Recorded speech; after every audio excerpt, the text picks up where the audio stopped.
Kodaikanal Resort plots for sale. For more information, contact 7667008999. அராஜகத்தை மக்கள் தெரிஞ்சுக்கிட்டோம் sir. தடுக்காதீங்க sir. என்ன தடுக்கலண்ணா, அது என்னன்னு கேட்டுருவோம். 2 நிமிஷம் வாங்க. நீங்க பைக் கொடுங்க, என்கிட்ட பேசுறதுக்கு ஒன்றும் இல்லை. நீங்க பைக் கொடுங்க.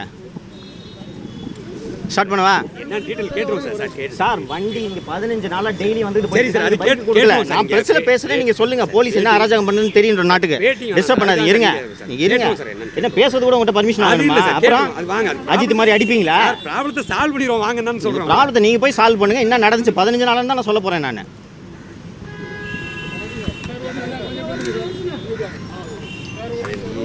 சால்வ் பண்ணக்கூடிய ப்ராப்ளம் தான் சார், பண்ணிடுவோம். நீங்க 15 நாளா சால்வ் பண்ணிருக்கணும் சார். சரி வாங்க சார், வாங்க சால்வ் பண்ணிடுவோம் சார். அது ஒன்றும் இஷ்யூ இல்லை சார், வாங்க சார்.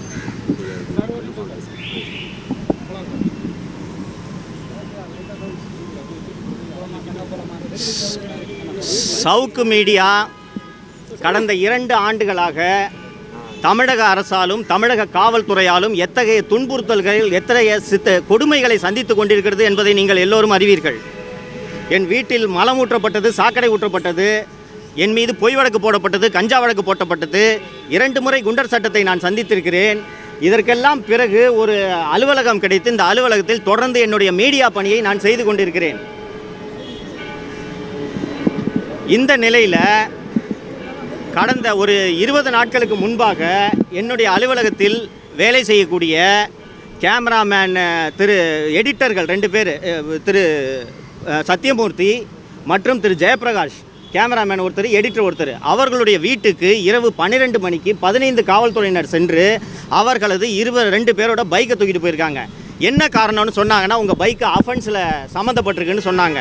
மறுநாள் காலையில் நான் தலைமைச் செயலகம் சென்று உள்துறை செயலாளரை சந்தித்து இந்த மாதிரி இப்போ மீடியா நடத்த விடாமல் ஹாரஸ் பண்ணுறாங்கன்ட்டு நான் புகார் அளித்து விட்டு வந்த பிறகு அன்று மாலை அவர்களுடைய 2 வாகனங்களும் கொடுக்கப்பட்டது.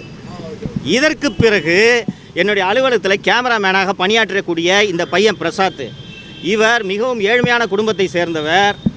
எங்கள் அலுவலகத்தில் கேமராமேனாக வேலை செஞ்சுக்கிட்டு வேலை முடிஞ்சோடனே நைட்டு போய் ஜொமேட்டோ வண்டி ஓட்டி இவர் சம்பாதிக்கிறாருன்னா அப்போ எந்த அளவுக்கு இவர் குடும்ப வறுமையில் இருக்கும்னு நீங்கள் பார்த்துக்குங்க. இவர் வேலை செய்து கொண்டிருந்தார். அலுவலகத்தை விட்டு வெளியில் வந்த உடனே வெளியில் அங்கே அந்த காம்பவுண்டை திரும்பின உடனே காவல்துறையினர், இந்த போக்குவரத்து காவல்துறையினர் வந்து இவரோட பைக்கை தூக்கிட்டு போய் 15 நாட்கள் ஆகிறது. இவர் எதுக்கு சார் பைக்கை தூக்கிட்டு போனீங்கன்னு மறுநாள் வந்து கேட்டதற்கு, உங்களோட வண்டிக்கு 6500 ரூபாய், 6500 6500 ரூபாய்க்கு அவுட்ஸ்டாண்டிங் ஃபைன் நிலுவையில் இருக்கிறது என்று சொன்னவுடன் இவர்கிட்ட பணம் இல்லாமல் இருந்த நகையை கொண்டு போய் அடகு வச்சு மறுநாளே ஒட்டு மொத்த நிலுவைத் தொகையும் செலுத்தி விட்டார். இந்த நிலுவைத் தொகையை செலுத்தி 16 நாட்கள் இன்றோடு ஆகிறது. தினந்தோறும் இந்த காவல் நிலையத்திற்கு வந்து சார் வண்டி எப்போ கொடுங்கன்னு கேட்டால் மேலே கேட்டுட்டு சொல்கிறேன், ஐயா வெளியில் போயிருக்கார், இதே போன்ற காரணங்களை சொல்லி 16 நாட்கள் ஆகிறது. இன்று வரை இவரோட பைக்கை கொடுக்கல. நேற்று இந்த அஜித்குமாரை அடித்து கொண்டதற்காக முதலமைச்சர் அவங்க வீட்டுக்கு ஃபோன் பண்ணி மன்னிப்பு கேட்குறாரு. இந்த தமிழ்நாடு மற்றும் சென்னை காவல்துறையோட இந்த செயல்பாடுகள்னால முதலமைச்சர் தினந்தோறும் ஒவ்வொருவரிடமும் மன்னிப்பு கேட்க வேண்டும். அந்த அளவுக்கு அவலமான சூழ்நிலையில் தான் தமிழக காவல்துறை இருக்கிறது என்பதை இந்த நாட்டு மக்கள் புரிந்து கொள்ள வேண்டும். இன்றைக்கி இந்த டிராஃபிக் அஃபென்ஸுக்கு இப்படி சொல்கிறாங்க. நீங்கள் சென்னை அண்ணா நகர் 2nd அவென்யூக்கு போய் பார்த்தீங்கன்னா அங்கே சந்தோஷ் ஸ்டோர்ஸ்னு ஒரு சூப்பர் மார்க்கெட் இருக்குது. நீங்கள் யார் போனீங்கனாலும் தெரியும்.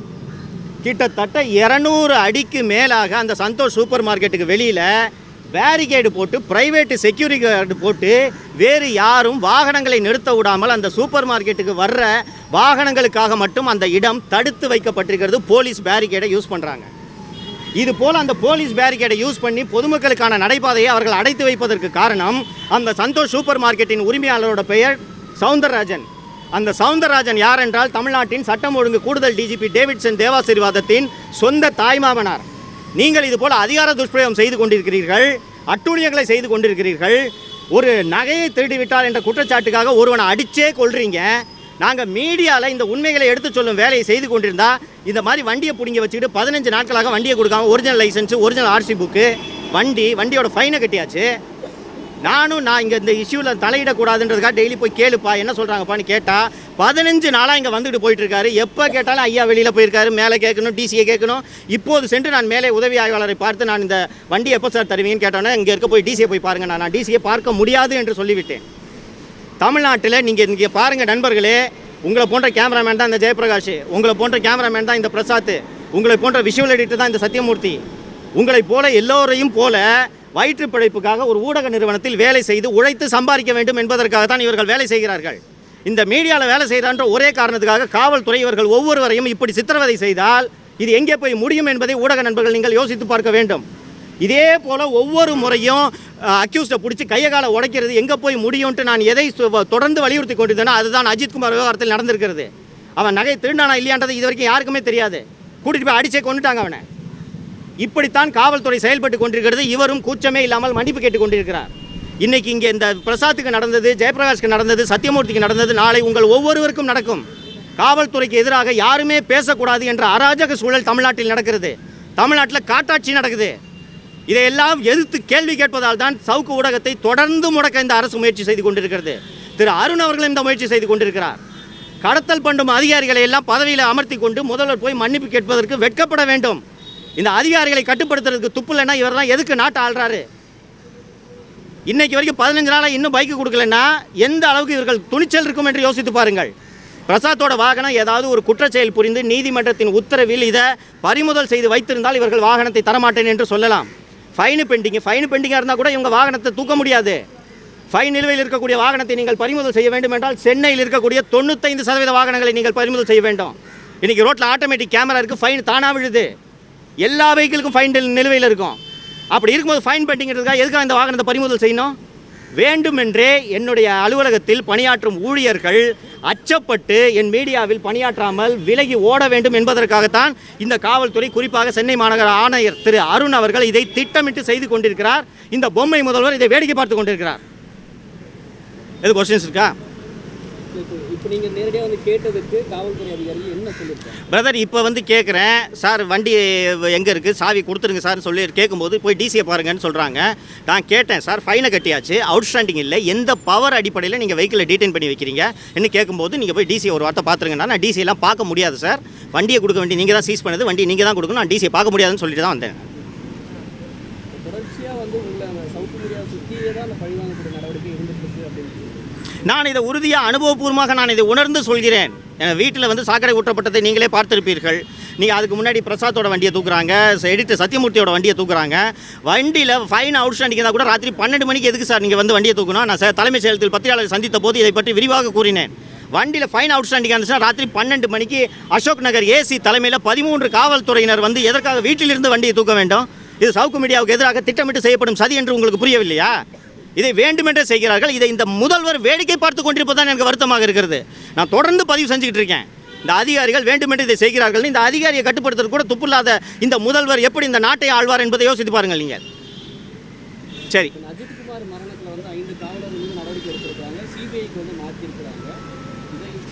இதை கூட பலரும் விமர்சித்து தான் வராங்க. இப்படி இருக்கும்போது அரசனுடைய அந்த நடவடிக்கை சரியான பாதையில் போகுதுன்னு நீங்கள் பார்க்குறீங்க? நேற்று சென்னை உயர்நீதிமன்றத்தின் மதுரை கிளை இந்த அஜித்குமாரின் கொலை தொடர்பாக பல்வேறு கேள்விகளை எழுப்பியது. அந்த கேள்விகளுக்கு அரசு தரப்பில் ஒரு பதில் கூட இல்லை.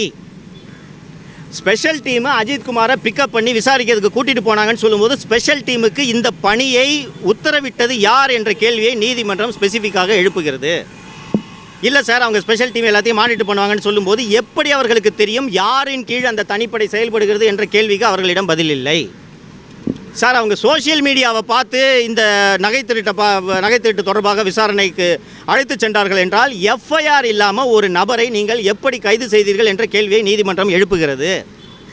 அதே போல் நேற்று சம்பவம் நடந்த இடத்தில் உடைந்து கிடந்த அந்த பைப்புகள், அஜித்குமார் சிறுநீர் கழித்த அந்த தடயங்கள், இவற்றை எல்லாம் பாதுகாப்பதற்கு பதிலாக ஒரு கூடுதல் எஸ்பி, இதை விசாரணை செய்யக்கூடிய ஒரு கூடுதல் எஸ்பி காலையில் நீதித்துறை நடுவர் வருவதற்கு முன்பாகவே அந்த இடத்திற்கு சென்று எல்லாவற்றையும் ஒரு கோணியில் வாரிக்கொண்டு சென்று விட்டார் என்று நீதிமன்றத்தில் வழக்கறிஞர் திரு ஹென்றி டிஃபன் அவர்கள் தெரிவித்த போது இந்த வழக்கில் தடயங்கள் அழிக்கப்பட்டுவிடும், சிபிஐக்கு நாங்கள் மாற்றுகிறோம் என்பதை உயர்நீதிமன்றத்தில் வழக்கறிஞர் தெரிவித்த போது கூட சிபிஐ இந்த விசாரணையை கையில் எடுப்பதற்குள் தமிழக காவல்துறையினர் இந்த வழக்கில் தடயங்களை அழித்து விடுவார் என்ற சந்தேகம் நீதிமன்றத்திற்கு ஏற்பட்டதன் காரணமாகத்தான் மதுரை மாவட்ட அமர்வு நீதிபதியை உடனடியாக இந்த வழக்கின் விசாரணையை உடனடியாக கையில் எடுங்கள் என்று சொல்லி இந்த தடயங்கள் அத்தனையையும் சேகரித்து மதுரை உயர்நீதிமன்றத்திற்குள் மதுரை மாவட்ட நீதிமன்றத்தில் இந்த வழக்கின் தடயங்களை வைத்திருக்க வேண்டும் என்று நீதிமன்றம் உத்தரவிட்டதற்கு காரணம், ஒரு குற்றத்தை செய்ததோடு இல்லாமல் அந்த குற்றத்தின் தடயங்களை அழிப்பதற்கான வேலையில்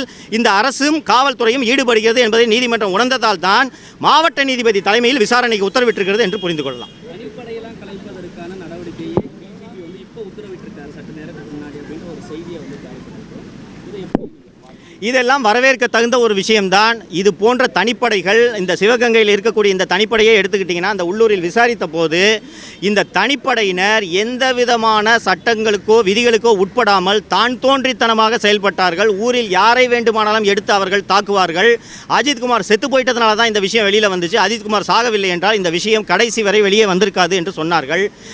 டிஜிபி அவர்கள் இந்த தனிப்படைகளை கலைத்து உத்தரவிட்டது என்பது வரவேற்க தகுந்த நடவடிக்கையாக நான் பார்க்கிறேன். இதை முன்பே செய்திருக்க வேண்டும். ஏனென்றால் இது போன்ற தனிப்படைகள் எந்த விதமான கட்டுப்பாடுமின்றி எந்த அதிகாரிக்கு கீழ் செயல்படுகிறார்கள் என்ற ஒரு பொறுப்பின்றி இந்த தனிப்படையினர் தான் தோன்றித்தனமாக நடந்து கொண்டிருந்தார்கள்.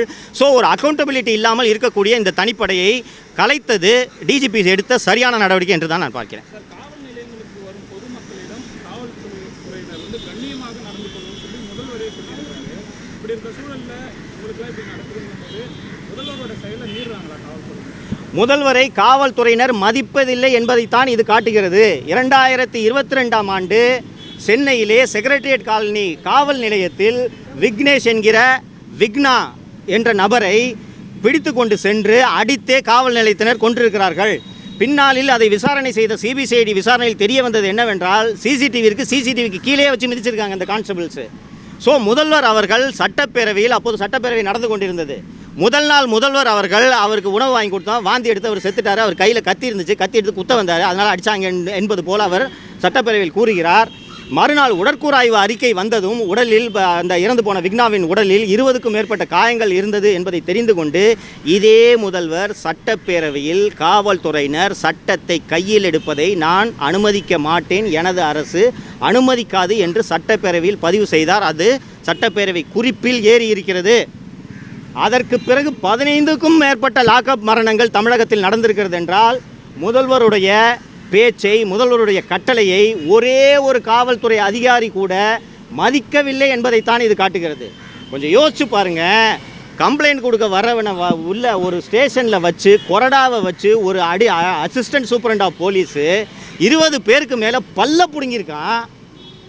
அந்த அதிகாரியை பணி இடைநீக்கம் செய்யாமல் அந்த அதிகாரிக்கு இன்றைக்கி பணி கொடுத்து வச்சிருக்கிற முதல்வர் தாங்க இந்த முதல்வர். அப்போ எப்படி காவல்துறை அதிகாரிகளுக்கு முதல்வரை பார்த்து பயம் இருக்கும்னு நீங்கள் சொல்லுங்கள். ஒரு 10 பேர் மேலே 10 பேரோட பல்ல பிடுங்கி கரளக்கல்லை எடுத்து ஈரில் தேய்க்கிற ஒரு அதிகாரி மனநோயாளி. குறைந்தபட்சம் விசாரணை முடியும் வரையில், நீதிமன்றத்தில் வழக்கு விசாரணை முடியும் வரையில் அந்த அதிகாரியை பணி இடைநீக்கத்தில் வைத்திருப்பது ஒரு நியாயமாக நாம் எதிர்பார்க்கக்கூடிய ஒரு விஷயம். அந்த அதிகாரிக்கு டிஎஸ்பி கமாண்டண்ட்டாக போட்டு அவரை பட்டாலியனில் அவருக்கு பணி கொடுக்குறாருனா இவர் எப்படிப்பட்ட முதல்வர்? இப்போ எந்த அதிகாரிக்கு சார் பயம் இருக்கும்? 66 பேர் கள்ளச்சாராயம் குடிச்சு சாப்பிட்றான். அந்த டிஸ்ட்ரிக்ட் எஸ்பி சமய் சிங் மீனாவுக்கு 3 மாதம் கழித்து உடனடியாக வேலை கொடுத்தானா எந்த அதிகாரி சார் பயப்படுவான் சிஎம்முக்கு? சிஎம்மோட கான்வாயை 22 நிமிஷம் ரோட்டில் நிற்க வைக்கிறாங்க. இதற்கு காரணமான அதிகாரி யாருன்றதை கண்டுபிடிச்சி அவர்கள் மீது கூட நடவடிக்கை எடுக்கல முதல்வர். எப்படி பயப்படுவாங்க அதிகாரிங்க? சென்னை விமான சாகச நிகழ்ச்சியில் 5 பேர் சாகுறாங்க. இந்த 5 பேர் செத்ததுக்கு யாராவது ஒரு அதிகாரி பொறுப்பாக இருக்க வேண்டும் அல்லவா? ஒருவர் மீது கூட நடவடிக்கை எடுக்கவில்லை என்றால் எப்படி முதல்வரை பார்த்து பயப்படுவார்கள்? அதனால தான் எங்கள் மீடியாவுக்கு இது தொடர்ந்து நடந்துட்டு இருக்குன்னு சொல்கிறேன்.